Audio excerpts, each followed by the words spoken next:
Bonjour et bienvenue. Aujourd'hui, on s'attaque à une idée que je trouve fascinante, Oui, celle de ces œuvres d'art qu'on admire tous dans les musées. qu'on considère comme des chefs-d'œuvre absolus, mais qui, à leur création, ont provoqué des scandales, de vives polémiques, voire un rejet pur et simple. Exactement. Et pour explorer ça, on s'appuie sur des documents et des analyses de la galerie Tretiakov. Notre mission, si on peut dire, c'est de comprendre pourquoi ces peintures ont tant dérangé et comment elles ont finalement gagné leur place au Panthéon.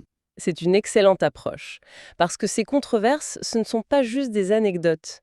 Il faut vraiment s'imaginer la fin du 19e siècle. Une période de tension. Une tension énorme, oui, entre l'art académique avec ses règles très strictes et puis toutes ces nouvelles approches qui cherchaient plus de réalisme, plus de symboles, une émotion plus brute. Donc chaque scandale, en fait, c'est un symptôme. C'est le symptôme d'un changement profond dans la société et dans ce qu'on attend de l'art. Alors commençons par un tableau qui a immédiatement mis le feu aux poudres, La princesse Tarakanova de Konstantin Flavitsky. Ah oui, en 1863. Le public se divise tout de suite, c'est soit l'adoration, soit l'indignation. Et le sujet lui-même est déjà un choix audacieux. Ce n'est pas vraiment de l'histoire, c'est ça? Popularisé par des romans, l'histoire c'est celle d'une prétendue héritière du trône russe Emprisonnée dans la forteresse Pierre et Paul. et qui serait morte noyée pendant une crue de la Neva. La réalité historique, elle, est beaucoup moins romanesque. Elle est morte de maladie, je crois. De la tuberculose, oui, dans sa cellule. Flavitsky choisit donc le drame, la fiction. Et comment ça se traduit dans la peinture? Parce qu'à première vue, le style a l'air assez classique, non? C'est toute l'intelligence de Flavitsky. C'est un pur produit de l'académie, donc sa princesse, elle a cette beauté idéale, un peu éthérée, qu'on attend d'une héroïne romantique. D'accord. Mais, et c'est ça la grande nouveauté qui va fasciner les futurs artistes progressistes, les ambulants, Oui. il plonge cette beauté parfaite dans un décor d'un réalisme terrifiant. La cellule est sombre, les murs suantent, on sent le froid, et surtout il y a cette eau qui monte. Inexorablement. Avec les rats qui essaient de s'échapper. Voilà. C'est ce choc entre l'idéal et le réel qui a créé une telle décharge émotionnelle. Alors face à ce tableau qui divise, comment réagissent les grands acteurs du monde de l'art? Je pense notamment au collectionneur Pavel Tretiakov. Tretiakov, lui, il ne s'y trompe pas. Il flaire le chef-d'œuvre. Il qualifie le tableau d'œuvre capitale de l'école russe. Il veut l'acheter tout de suite. Il entame les négociations, oui, mais voilà, Tretiakov est connu pour être très économe, On peut dire un peu radin. on peut le dire. L'artiste demande 5000 roubles, une somme énorme pour l'époque. Tretiakov, lui, n'en propose que 3000. Et l'affaire ne se fait pas. L'affaire traîne et, tragiquement, elle n'aboutira jamais du vivant de l'artiste. Flavitsky meurt peu après, de la tuberculose. C'est une ironie terrible. Oui, comme la véritable Tarakanova. L'histoire aurait pu s'arrêter là. Mais c'est tout le contraire en fait. Ah oui, le destin du tableau devient complètement rocambolesque. Les héritiers sont beaucoup moins pressés et, disons, beaucoup plus gourmands. Il demande combien? 18 000 roubles, une somme astronomique. Que Tretiakov refuse, j'imagine. Évidemment, l'œuvre est alors envoyée à l'exposition universelle de Paris. Et c'est là que l'affaire prend une tournure politique. L'empereur s'en mêle. L'empereur Alexandre II s'inquiète, oui. Il craint que le tableau soit vu comme une critique du pouvoir tsariste. Il ordonne donc qu'une note soit ajoutée au catalogue de l'expo. Une note. Qu'est-ce qu'elle disait cette note? Elle précisait que le sujet était tiré d'un roman et n'avait, je cite, aucun rapport avec la réalité. Une tentative de désamorcer la bombe. Très clairement. Le message, c'était « circuler, il n'y a rien à voir, ce n'est que de la fiction Et ça a marché? Ce contrôle du message? ». Pas vraiment.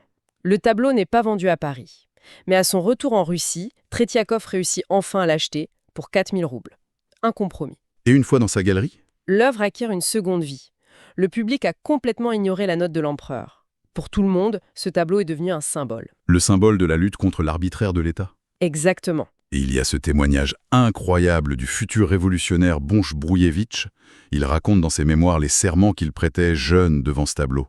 C'est fou. L'œuvre a complètement échappé à son créateur pour devenir un manifeste. La légende a triomphé de l'histoire. C'est le public qui lui a donné sa signification la plus durable. C'est fascinant. Mais les controverses ne sont pas toujours liées au sujet. Parfois, c'est la technique, la matière même de la peinture qui est jugée inacceptable. C'est ce qui est arrivé à Michael Vroubel, n'est-ce pas? Absolument. On change d'époque. On est en 1896, à l'exposition de Nijni Novgorod. Et on a un grand mécène, Sava Mamontov, Oui, qui veut décorer des espaces vides dans le pavillon des Beaux-Arts. Il commande 2 immenses panneaux à un artiste encore peu connu, mais au talent fou. Michael Vroubel, Et il installe où, Vroubel? en plein cœur du réacteur. Le pavillon des académiciens, le bastion de l'art officiel. Et Vroubel choisit un sujet très à la mode, si j'ai bien compris. Oui, La Princesse lointaine, une pièce d'Edmond Rostand qui cartonne en Russie. On l'appelle la Princesse Gouriosa. Il y avait des parfums, des chocolats. C'était un phénomène culturel. D'accord, un sujet populaire, très populaire.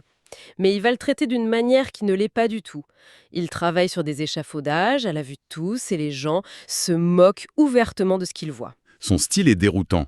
Mais qu'est-ce qui était si choquant dans sa technique au juste? Il voulait que ses peintures aient l'aspect d'une fresque ou d'une mosaïque byzantine, quelque chose de mat, d'intemporel. Et pour ça, Pour ça, il a une idée assez folle. Il ajoute du kérosène à ses couleurs pour tuer la brillance de la peinture à l'huile. ah oui d'accord. C'est l'esthétique de l'art nouveau qui fait irruption au milieu de l'académisme. Imaginez le choc. Au-dessus de ces œuvres sages dans leur cadre doré, il y a les figures oniriques et mates de Vroubel.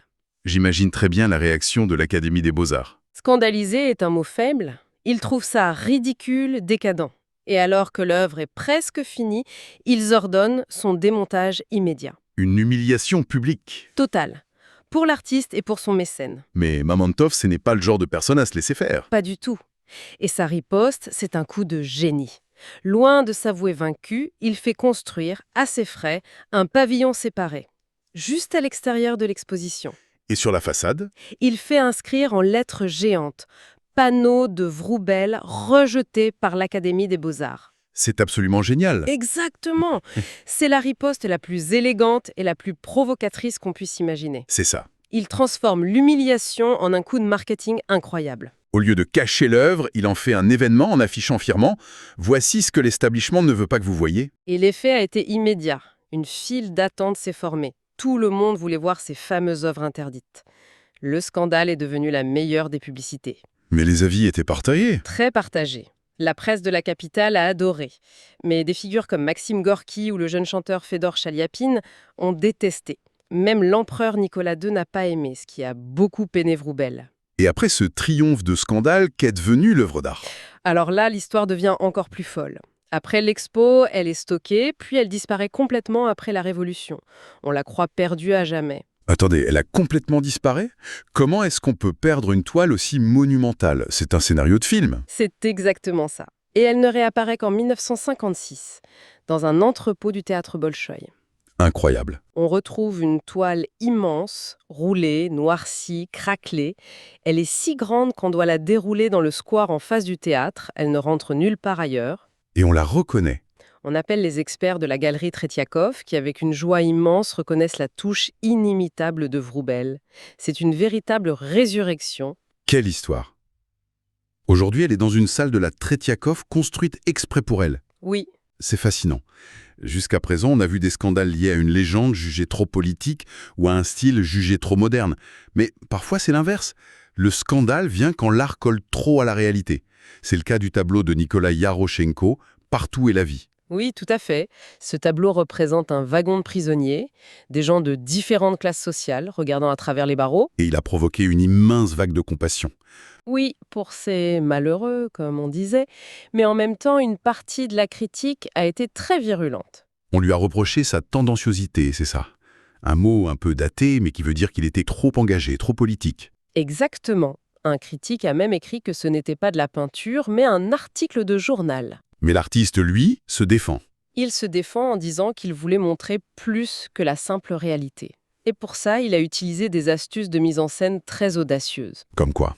D'abord, il a délibérément ignoré les règles de la perspective et a demandé que le tableau soit accroché très bas sur le mur. Oui, pour nous mettre à leur niveau, pour qu'on ait l'impression d'être sur le quai, juste à côté d'eux. C'est presque du cinéma, une sorte de point de vue subjectif avant l'heure. C'est tout à fait ça. On se sent impliqué. Mais ce n'est pas tout. Le tableau dépasse vite le réalisme pour atteindre une dimension symbolique. Regardez bien la femme au centre avec son enfant. La Madone de la prison. Elle a très vite été surnommée comme ça, oui. C'était une intention délibérée de l'artiste, on en a la preuve. Absolument. Et Yaroshenko l'a confirmé. Elle ne porte pas le fichu traditionnel d'une paysanne, mais un voile qui rappelle clairement les représentations classiques de la Vierge.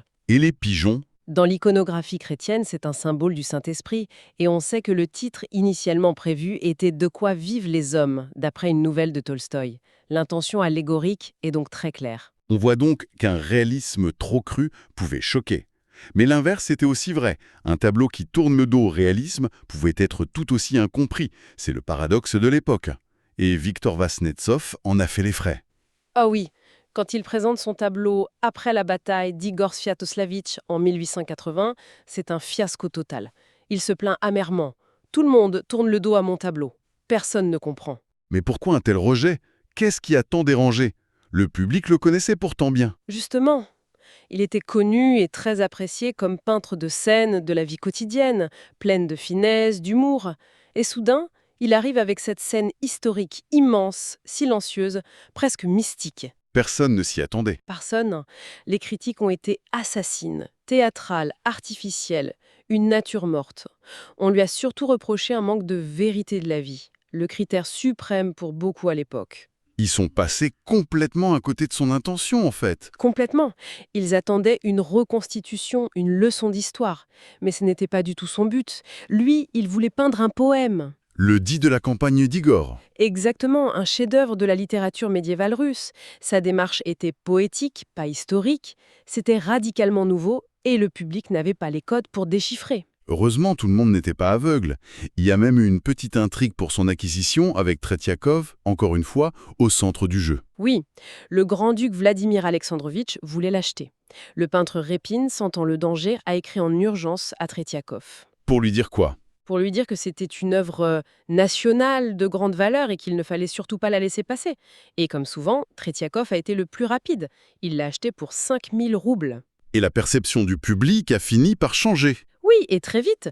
Il y a cette anecdote géniale racontée par le peintre Nesterov. Un jour, à la galerie, il voit une foule immense devant le tableau. Et au centre, il y a un célèbre acteur de théâtre, Vladimir Maksheyev, qui expliquait avec passion à un auditoire captivé toute la beauté poétique de l'œuvre. C'est fascinant. Il a fallu un traducteur, un homme de théâtre, pour que le public comprenne que l'œuvre ne parlait pas le langage du réalisme, mais celui de la poésie, du symbole. Et c'est cette nouvelle grammaire qui a ouvert la porte à toutes ces œuvres de contes de fées, qui ont forgé l'image qu'on se fait aujourd'hui d'ancienne Russie. On a exploré des scandales de sujets, de styles, de politique. Mais il nous reste l'œuvre qui a peut-être tout synthétisé, la déflagration finale qui a fait entrer la peinture russe dans le XXe siècle. Je parle bien sûr du tourbillon de Philippe Maliavine. À Maliavine, un personnage paradoxal. D'origine paysanne, il devient l'élève du grand Répine, mais il est immédiatement qualifié de décadent par la critique. En 1906, il présente Le Tourbillon, et c'est une explosion. Une véritable explosion, oui. Joie, colère, fascination, dégoût. Les réactions sont aussi violentes et chaotiques que le tableau lui-même. Et les avis des plus grands maîtres de l'époque sont aux antipodes. C'est le plus frappant. Le critique Vladimir Stassov le qualifie de maniaque. Il décrit le tableau comme un chaos de couleurs où l'on ne distingue rien. Et de l'autre côté, De l'autre côté, son propre maître, Ilya Répine, s'extasie et le qualifie de génial, en utilisant presque les mêmes mots. Il parle de chaos, de touches de pinceau qui sonnent comme des trompettes, d'un magma de peinture. donc, ce qui est un défaut pour l'un est la preuve du génie pour l'autre. Voilà. La critique la plus virulente est sans doute venue d'un journaliste, Bouronine, qui a écrit « Maliavine peint des femmes ivres. C'est un rustre qui fait ça pour la racaille intellectuelle. C'est d'une violence. » Inouï. Et ce qui est troublant, c'est que les esquisses préparatoires montrent des paysannes joyeuses, souriantes. Mais dans le tableau final, cette énergie devient presque menaçante. C'est vrai que quand on le voit, on est saisi. Ce n'est plus de la peinture, c'est de la matière pure, une sorte de lave en fusion. On se demande ce qu'on regarde. Une fête qui dégénère? Une révolte? C'est d'une puissance brute, presque effrayante. Avec ce rouge qui domine tout, et pourtant, malgré le scandale, l'institution a réagi de manière surprenante. Le conseil de la galerie Tretiakov, et notamment la fille du fondateur, Alexandra Bodkina, a immédiatement reconnu la puissance de l'œuvre. Ah oui, hein? Elle a écrit sans détour dans une lettre « Maliavine est génial ». C'est le comble. L'artiste qualifié de rustre est consacré par l'établissement au moment même où il le fait voler en éclats. C'est toute l'ironie. Le tableau a été acheté par la galerie la même année de sa création, et au même moment, Maliavine a reçu le titre d'académicien. Et une fois accroché au musée, Au milieu des grands maîtres du XIXe siècle, le tourbillon agissait comme une proclamation. Une nouvelle ère venait de commencer, celle de l'art du XXe siècle. en résumé, ces 5 œuvres, rejetées pour des raisons si différentes, partagent un point commun. Elles ont toutes brisé des conventions. Qu'elles soient narratives, stylistiques ou politiques, oui. Elles ont forcé le public, la critique et les institutions à élargir leur définition de ce que l'art peut être. La controverse apparaît alors comme un véritable moteur de l'histoire de l'art. Le scandale d'hier est très souvent le classique de demain. Ces histoires nous montrent comment le goût évolue Et comment les institutions, qui peuvent d'abord être un frein, finissent par devenir les gardiennes de l'innovation. et ça laisse une question en suspens pour notre réflexion. Une œuvre d'art a-t-elle finalement besoin de choquer ou de déranger ses contemporains pour véritablement innover et s'inscrire dans la durée ?